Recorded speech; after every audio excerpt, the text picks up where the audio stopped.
Pozdravljeni. Red Bull RB20 skriva v sebi toliko skrivnosti, da je bilo potrebno napraviti dodatni prispevek.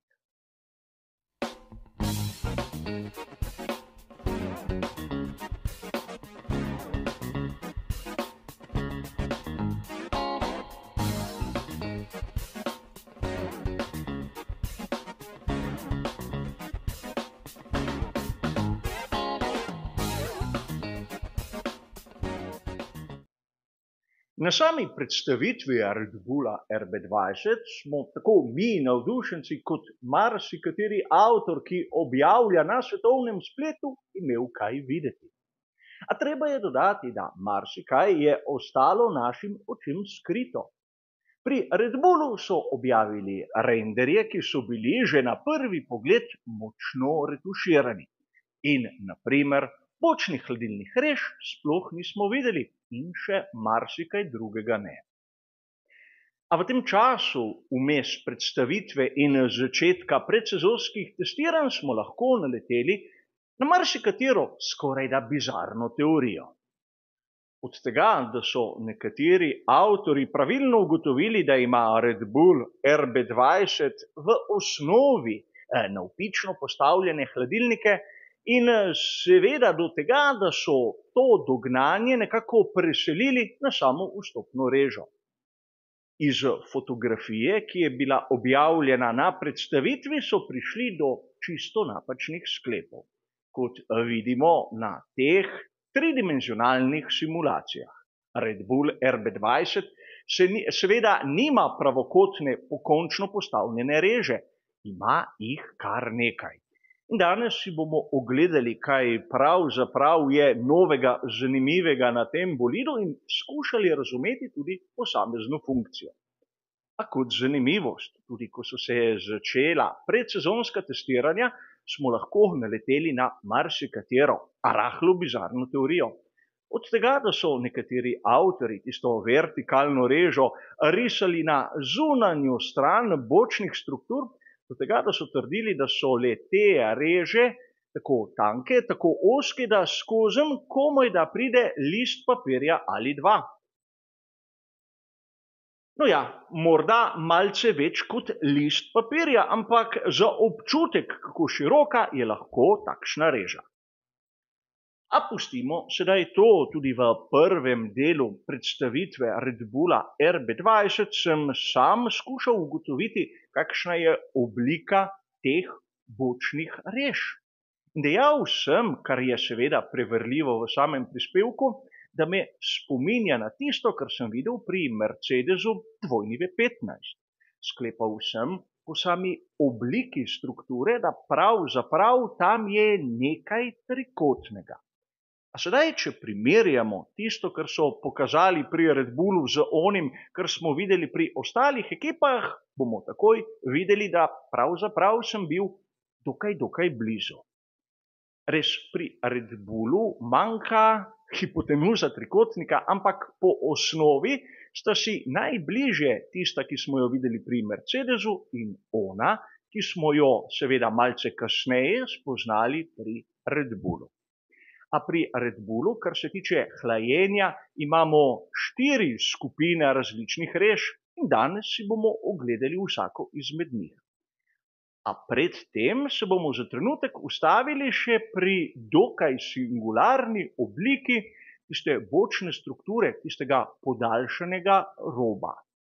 Pri mnogih ekipah smo to seveda zapazili in trend so, verjeli ali ne, začeli zopet pri Red Bullu.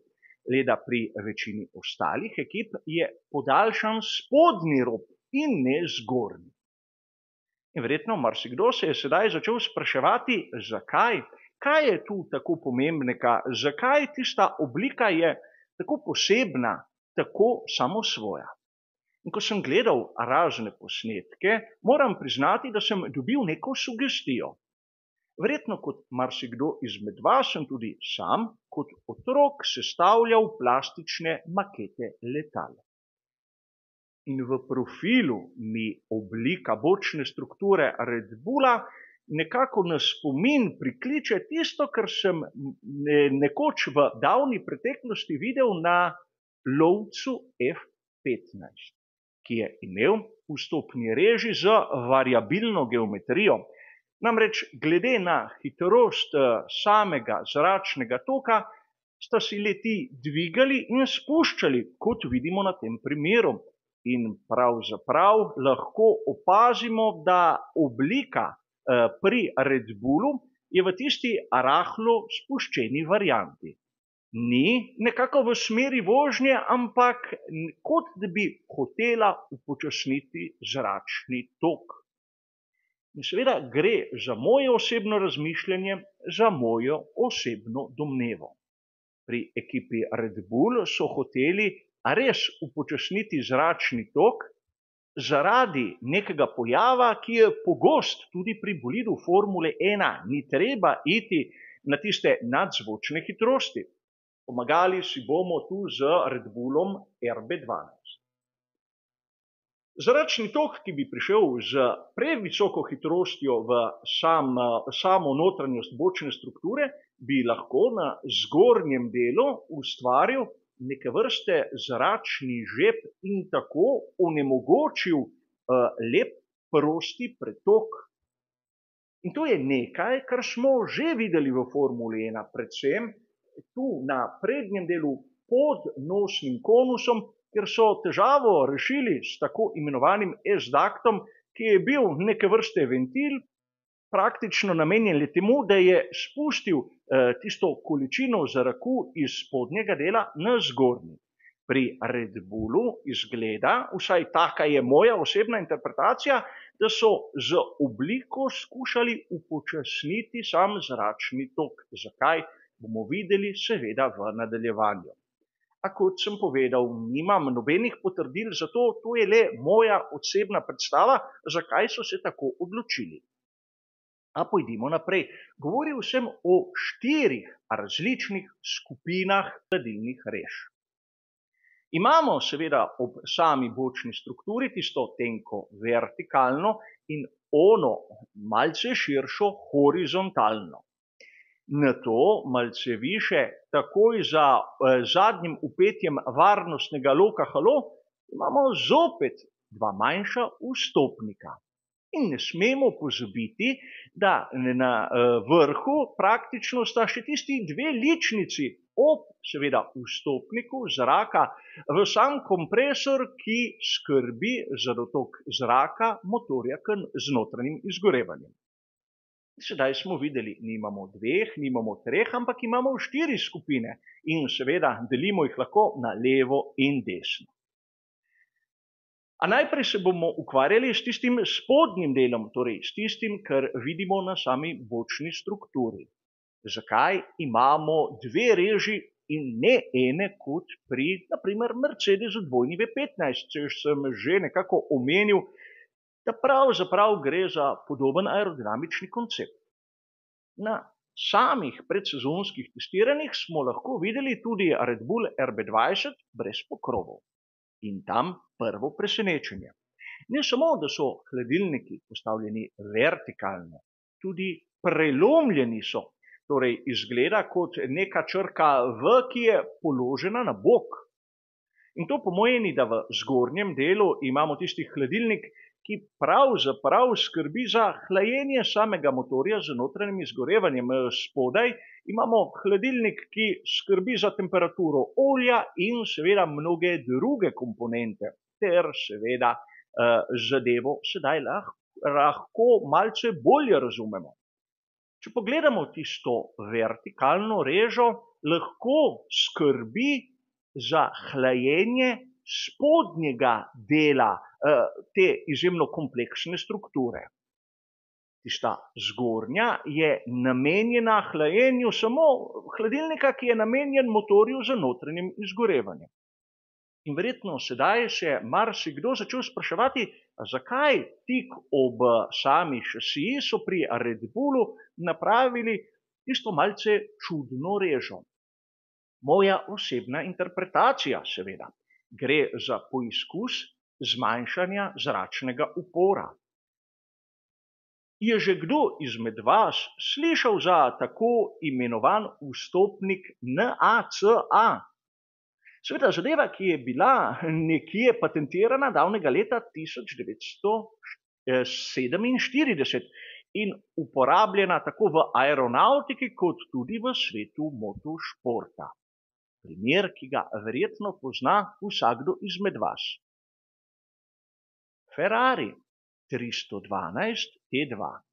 Seveda letnik 1976 in če pogledamo vstopnike za tisti ploščati motor 12 cilindrov, bomo videli, da pravzaprav gre za eno in isto zadevo, ki služi temu, da zmanjša zračni upor in omogoča določen pretok.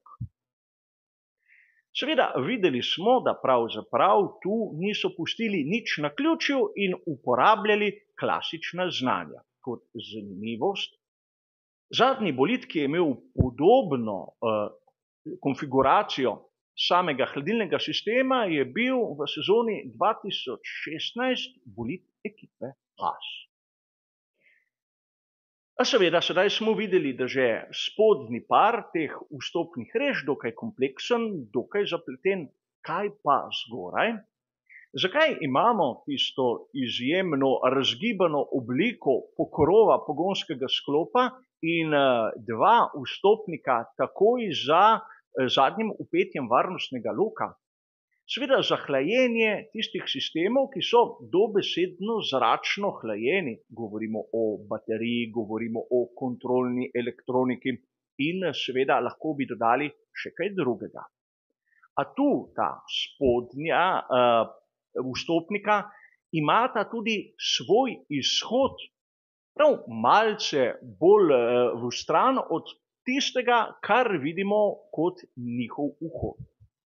Torej, poleg tega, da zrak tu skozi hladi, lahko tudi prepreči mešanje zračnih tokov iz tistih spodnjih hladilnih rež in nekako prepreči vrtinčenje zraka v sami notranjosti.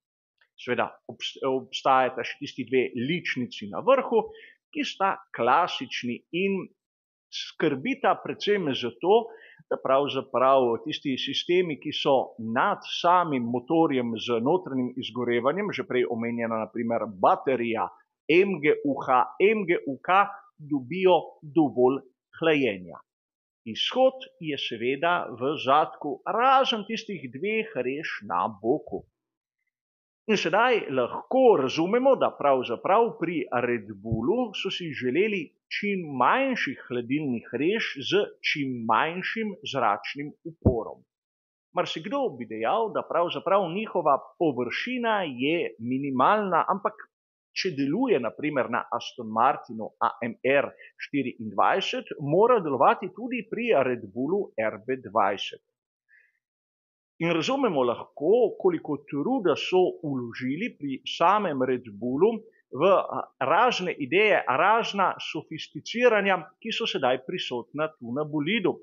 Ampak že prej omenjeni strokovnjaki so takoj po predstavitvi tudi začeli z raznimi teorijami, da pravzaprav pri Red Bullu v nadaljevanju sezone, ko bo hladneje, bomo videli podobno konfiguracijo kot naprimer pri Mercedesu 2.13, 2.14, torej praktično brez bočnih struktur. Glede na vse, kar je videti pod pokrovom, je to malo verjetno, kajti hladilniki bi morali biti pomaknjeni v samo območje rezervoarja za gorivo, to pa po tistem, kar nam je dano vedeti, ni izvedljivo, vsaj sedaj ne. A kar se tiče tega drugega dela analize Red Bulla RB20, je seveda to vse. Hvala za vašo pozornost in nasvidenje.